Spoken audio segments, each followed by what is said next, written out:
in this particular case. Information Cabinet Secretary Fred Matiang'i and Attorney General Githu Muigai say they will be moving to the Supreme Court to challenge the Court of Appeal postponement of the migration to digital television. Matiang'i says the court acted in excess of its jurisdiction and cannot purport to tell the executive what the switchover date should be. Kenya is a safe investment destination.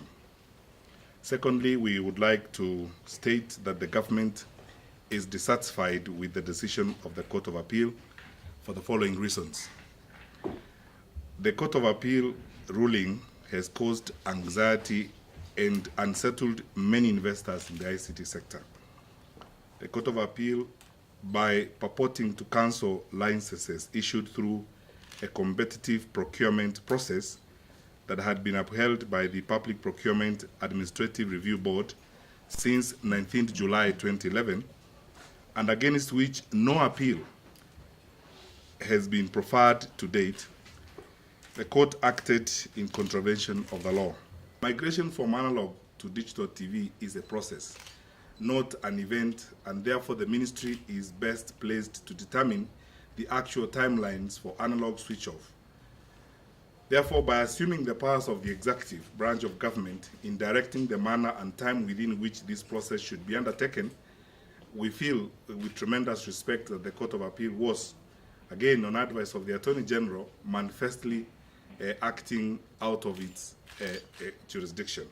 Even so, he says they will abide by the court ruling as they wait to appeal the judgment of the Court of Appeal in its entirety.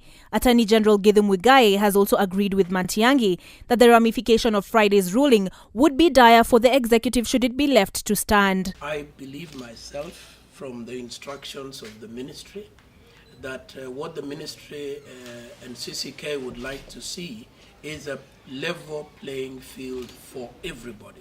For local investors, for foreign investors, for consumers, for everybody. And that is what we will seek to persuade the Supreme Court.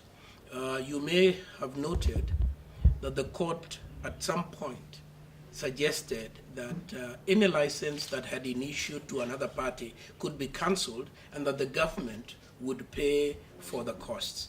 I do not know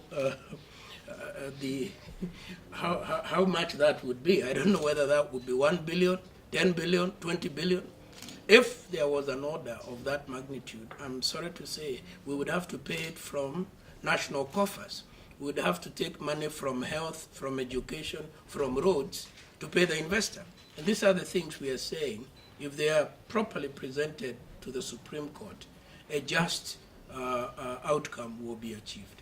On Friday, the Court of Appeal pushed the deadline for the migration to digital television to September 30th, ordering that KTN, NTV and Citizen TV be issued with a digital broadcasting license without having to go through a tendering process. I'm Olive Barros for Capital TV.